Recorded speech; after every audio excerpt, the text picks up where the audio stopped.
Mi nombre es Mateo Vargas y tengo 47 años. La culpa es un eco que nunca se desvanece, un murmullo constante en el silencio de mi alma. Durante 30 años he vivido con el fantasma de mi hermana Sofía, con el peso de una pregunta que se pudrió en el corazón de nuestro pueblo.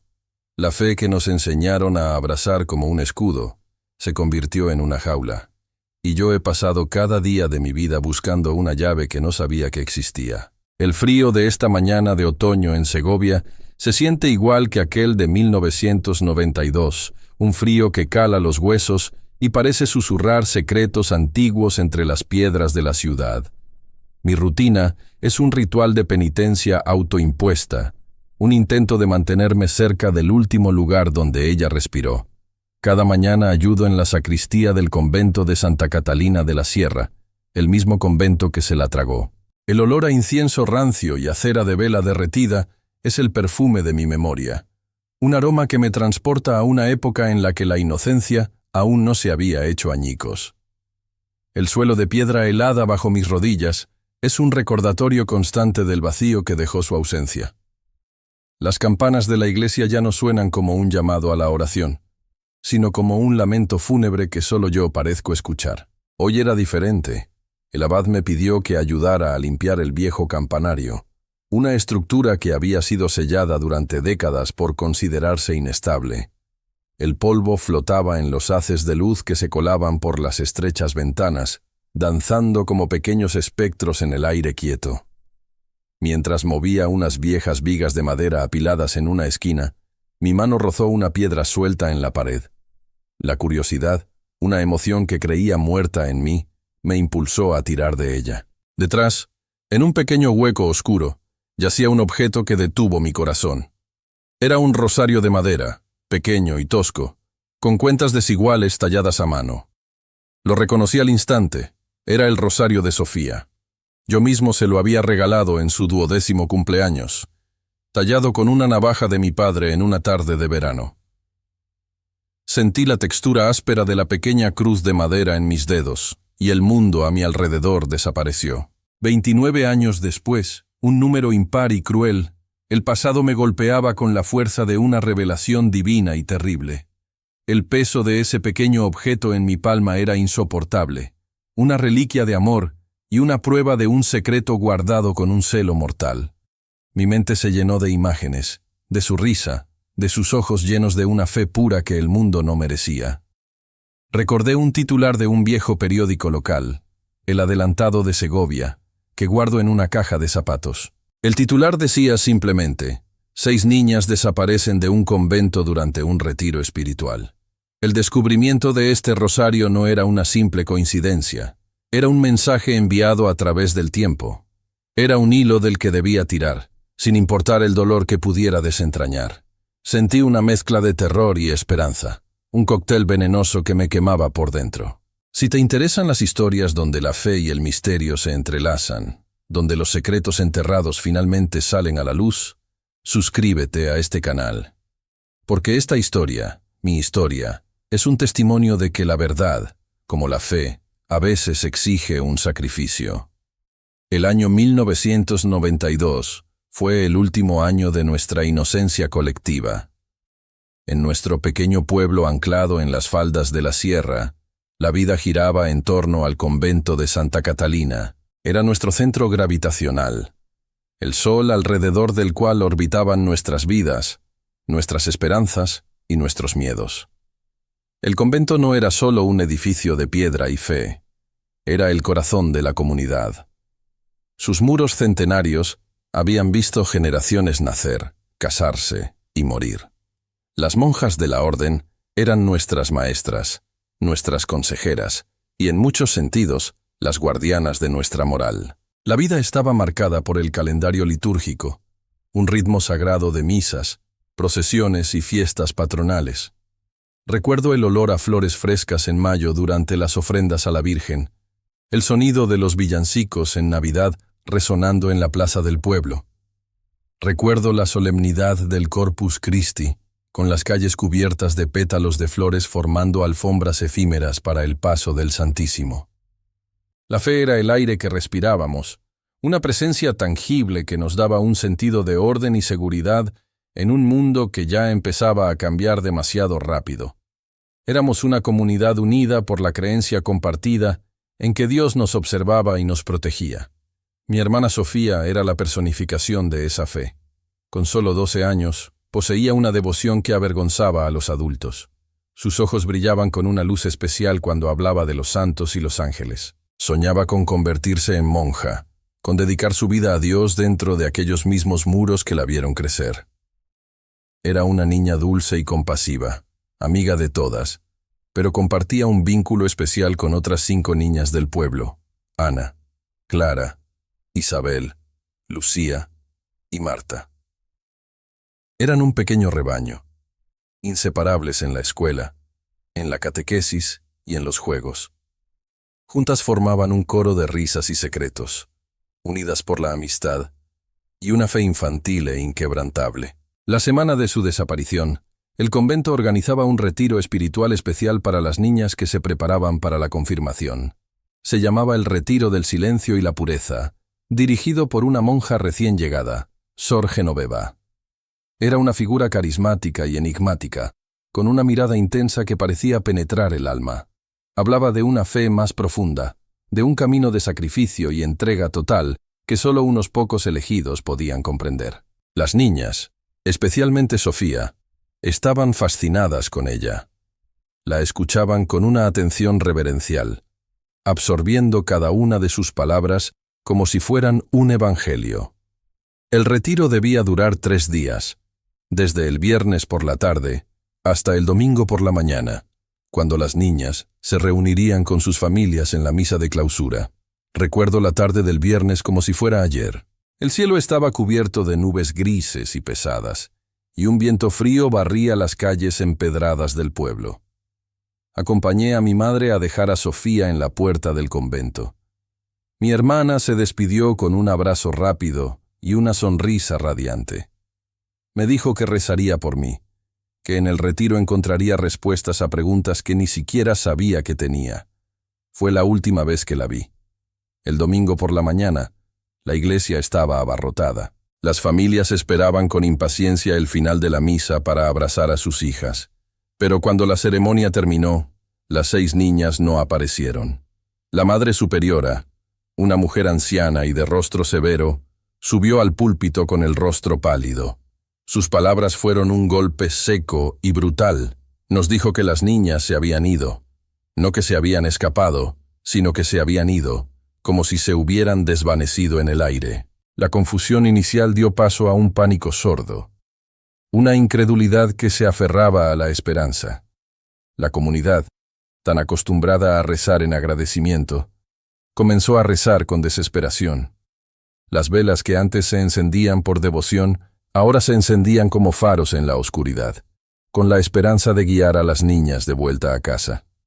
Pero los días se convirtieron en semanas, y las semanas en meses, y el silencio de Dios era más ensordecedor que cualquier campana. La fe que nos había sostenido durante tanto tiempo comenzó a resquebrajarse bajo el peso de la ausencia. Y en la soledad de mi habitación, una pregunta comenzó a germinar en mi mente adolescente. Una pregunta que me ha perseguido desde entonces. Si Dios es bueno y todopoderoso, ¿cómo pudo permitir que 6 de sus almas más puras se perdieran en el silencio de su propia casa?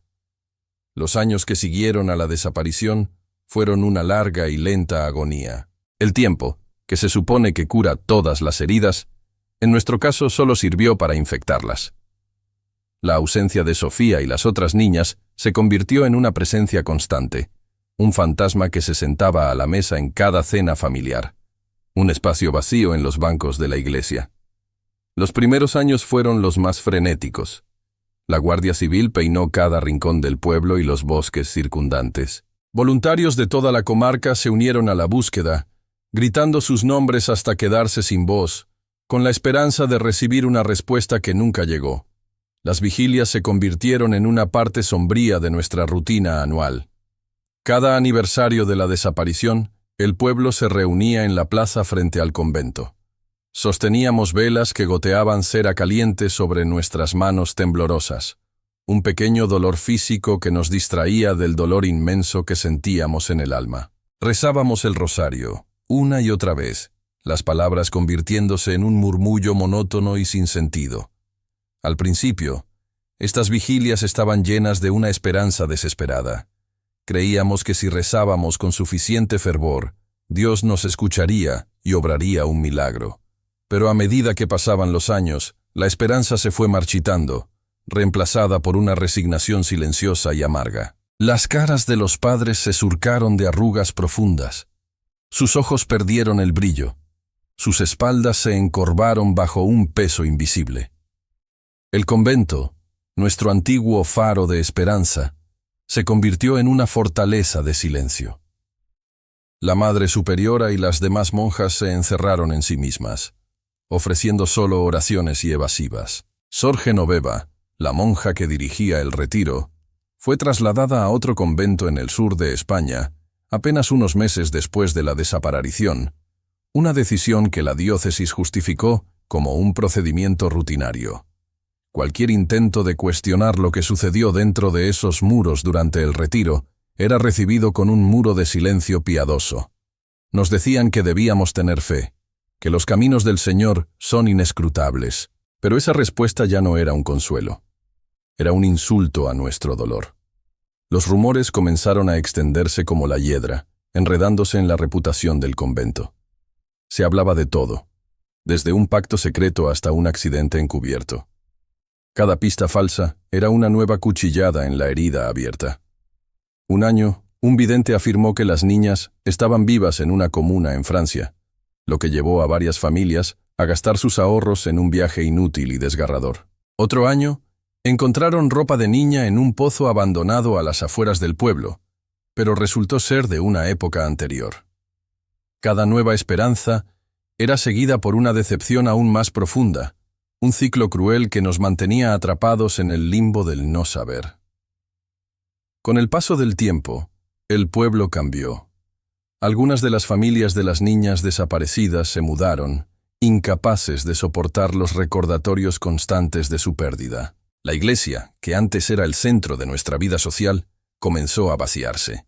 La fe de muchos se debilitó, erosionada por años de oraciones sin respuesta. Las velas dejaron de encenderse. Los bancos de la iglesia se llenaron de polvo. El convento mismo parecía envejecer prematuramente, sus muros de piedra cubriéndose de una pátina de tristeza y abandono. Las risas de los niños que solían jugar en la plaza fueron reemplazadas por un silencio pesado y solemne. Yo crecí con esa sombra sobre mí. Me convertí en un hombre en un pueblo de fantasmas. Mi trabajo en la sacristía era mi forma de mantenerme cerca de Sofía, de no dejar que su memoria se desvaneciera por completo. Pulía la plata, preparaba el altar, escuchaba los ecos de un pasado que se negaba a morir. Cada objeto sagrado que tocaba, cada cáliz, cada patena, parecía estar manchado por el misterio.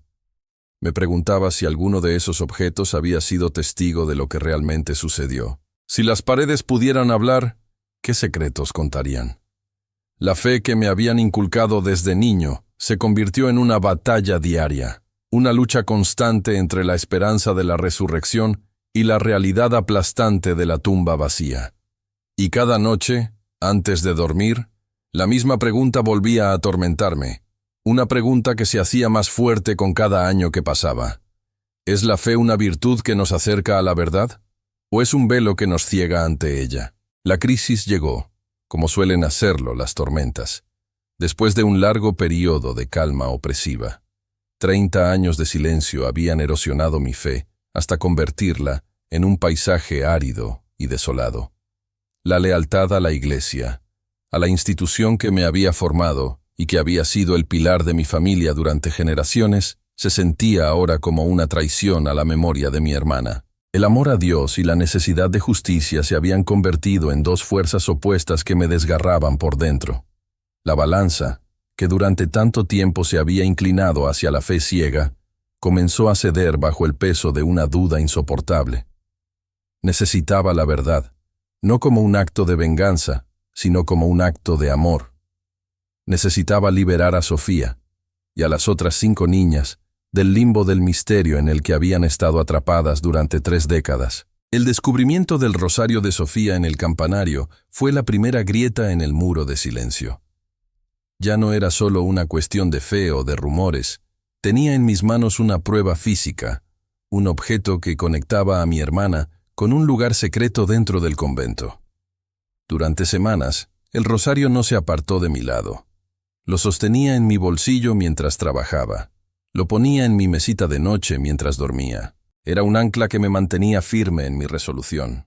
Un recordatorio constante de que no podía rendirme.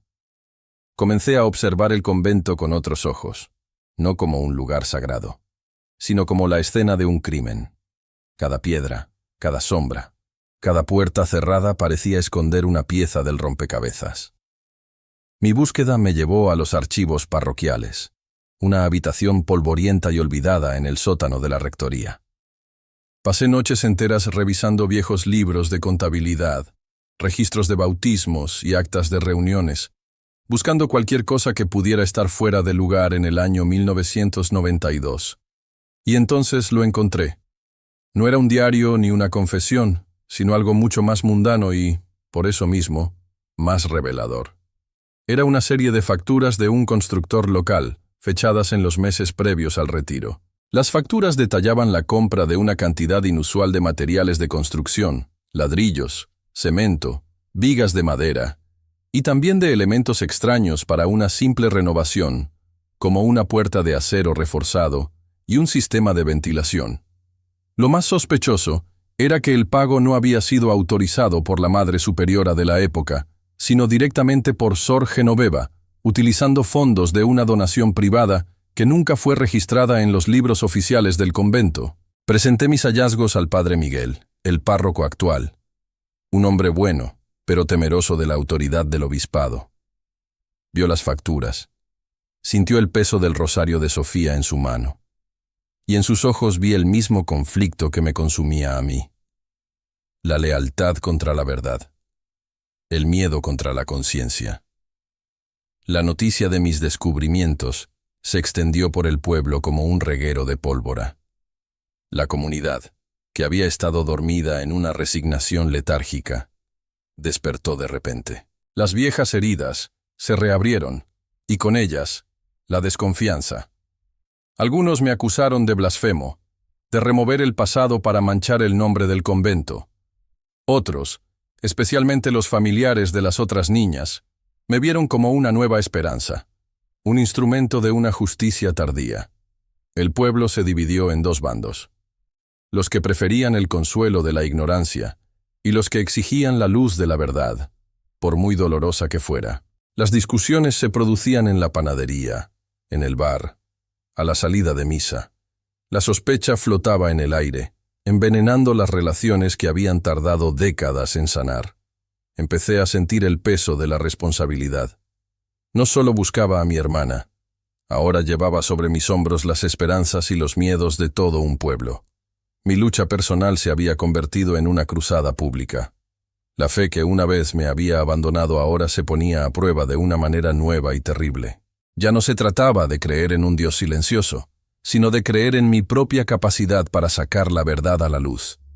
Me di cuenta de que el camino que había elegido era solitario y peligroso. La institución a la que me enfrentaba era poderosa y tenía siglos de experiencia en guardar secretos. Si crees que la verdad merece ser contada, sin importar el costo, te invito a seguir esta historia hasta el final.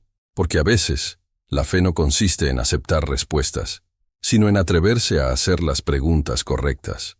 Y la pregunta que ahora me quitaba el sueño, la que se cernía sobre el pueblo como una nube de tormenta, era más aterradora que cualquier otra anterior. No se trataba de dónde estaban las niñas, sino de qué era capaz de hacer la gente en nombre de su Dios para mantener un secreto. La verdad devastadora no se reveló de golpe, sino que se filtró lentamente, como agua a través de una grieta en una presa, hasta que la estructura entera de nuestra fe y nuestra memoria se derrumbó. Con las facturas en la mano y la presión de las familias, el obispado no tuvo más remedio que autorizar una investigación. Enviaron a un monseñor de Madrid, un hombre con ojos fríos y pragmáticos, para supervisar la búsqueda de cualquier anomalía estructural en el convento, basándose en los materiales de construcción inexplicables. Yo estaba allí, junto a los padres de Ana y Clara, cuando el equipo de construcción comenzó a golpear las paredes del sótano del ala más antigua del convento.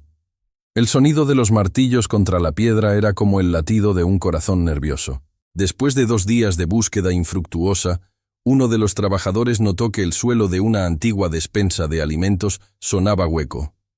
Utilizaron palancas para levantar las pesadas losas de piedra.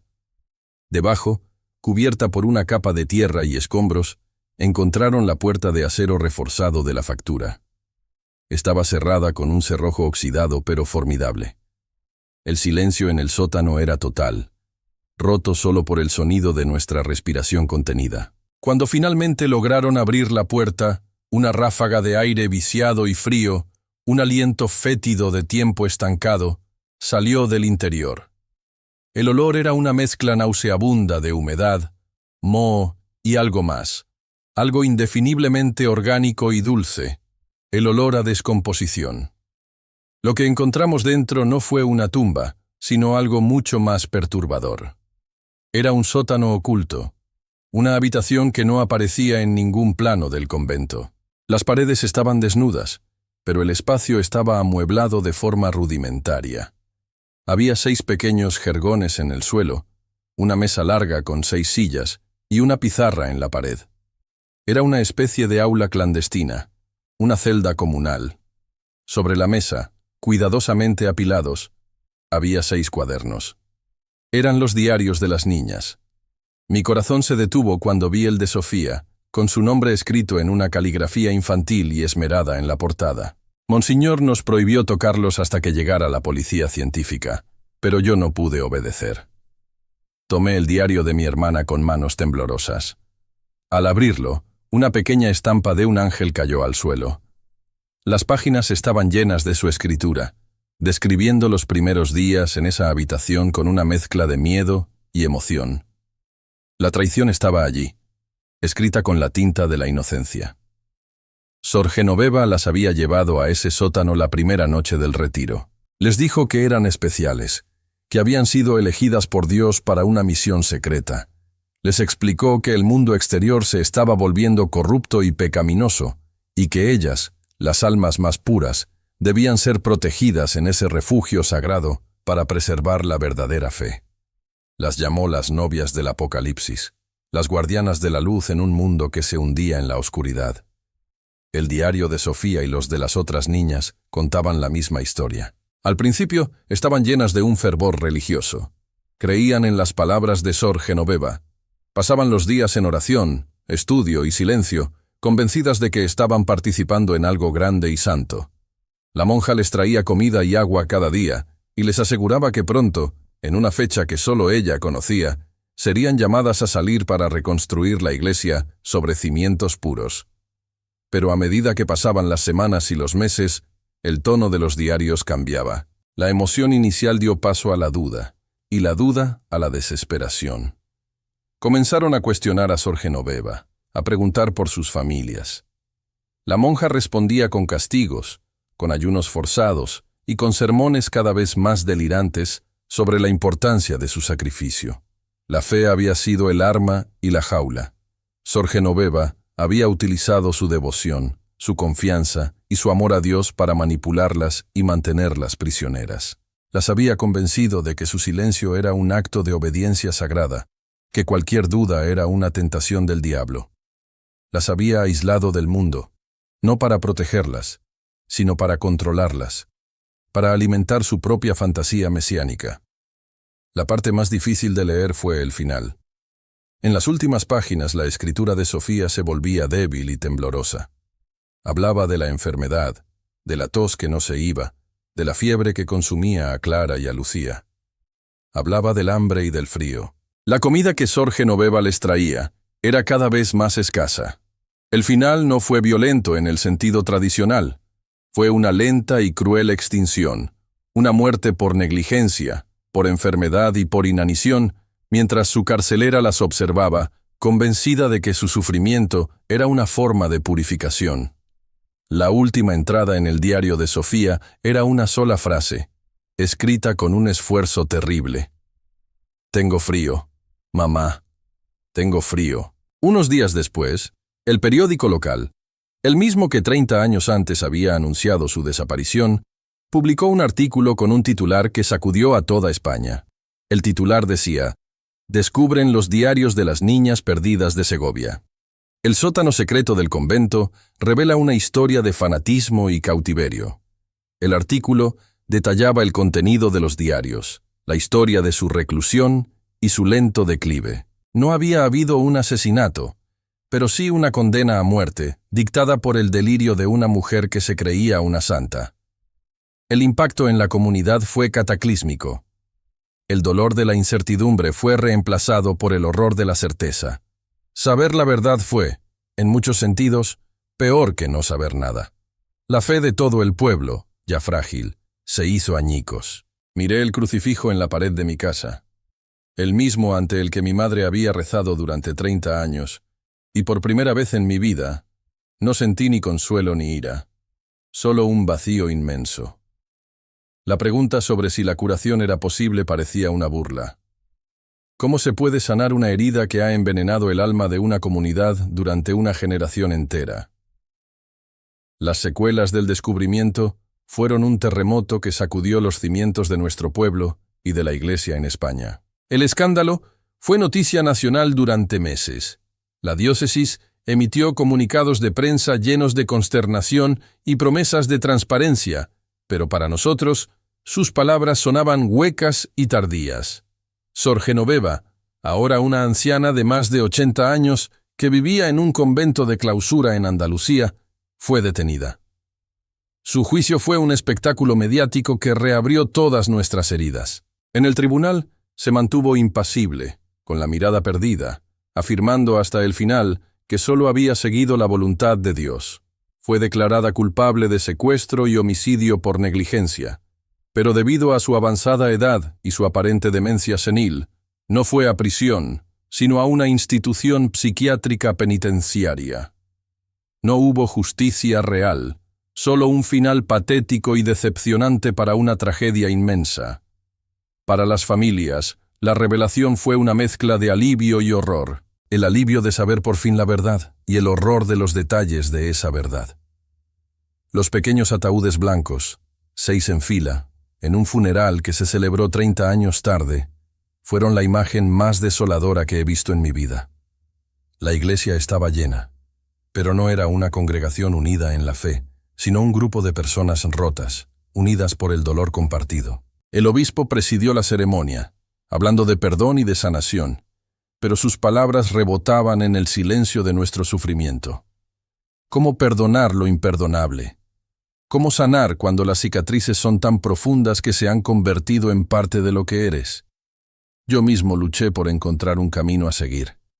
La rabia que sentía era un fuego que amenazaba con consumirme. Rabia contra Sor Genoveva, por supuesto, pero también contra la institución que había permitido que su locura floreciera, contra el silencio cómplice, contra la fe ciega que había costado la vida de mi hermana y sus amigas. Dejé mi trabajo en la sacristía. No podía seguir tocando los objetos sagrados, no podía seguir participando en los rituales que ahora me parecían una farsa. Mi fe no murió, sino que se transformó. Se despojó de la parafernalia, de los dogmas, de la obediencia ciega. Se convirtió en algo más personal, más silencioso, una conversación privada entre mi conciencia y el recuerdo de Sofía. La comunidad intentó sanar.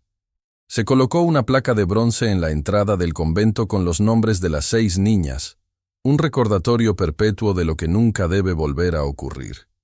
Cada año, en el aniversario del descubrimiento del sótano, se celebra una misa especial. No es una misa de luto, sino de memoria. Se leen los nombres de las niñas, se encienden 6 velas, y se guarda un minuto de silencio que es más elocuente que cualquier sermón. Son gestos pequeños, simbólicos, pero son todo lo que tenemos. Son la forma en que intentamos coser una herida que nunca se cerrará por completo. Las cicatrices permanecen. El convento de Santa Catalina sigue en pie. pero ya no es el corazón del pueblo. Es un monumento a una tragedia, un lugar de peregrinación para los curiosos y un recordatorio constante para los que vivimos aquí. La fe en el pueblo ha cambiado. Es una fe más cautelosa, más cuestionadora, quizás más madura. Hemos aprendido de la peor manera posible que la devoción sin discernimiento es peligrosa, que la obediencia sin conciencia es una forma de esclavitud. La resiliencia silenciosa de los padres, de los hermanos, de los amigos, es lo que realmente me asombra. Siguen viviendo, siguen amando, siguen encontrando la manera de levantarse cada mañana, a pesar del peso que llevan. Han encontrado una fuerza que no viene de los púlpitos, sino de su propio corazón herido. Y mientras veo a una nueva generación de niños jugar en la plaza, me hago una pregunta que ya no es de ira, sino de esperanza. ¿Podrán ellos construir una fe que sea inmune al veneno del fanatismo, una fe que valore la compasión por encima del dogma y la verdad por encima del silencio? He llegado a entender que la verdad no siempre libera, a veces simplemente te transfiere el peso. La carga de la incertidumbre ha sido reemplazada por la carga del conocimiento. Saber cómo murió mi hermana no me la ha devuelto.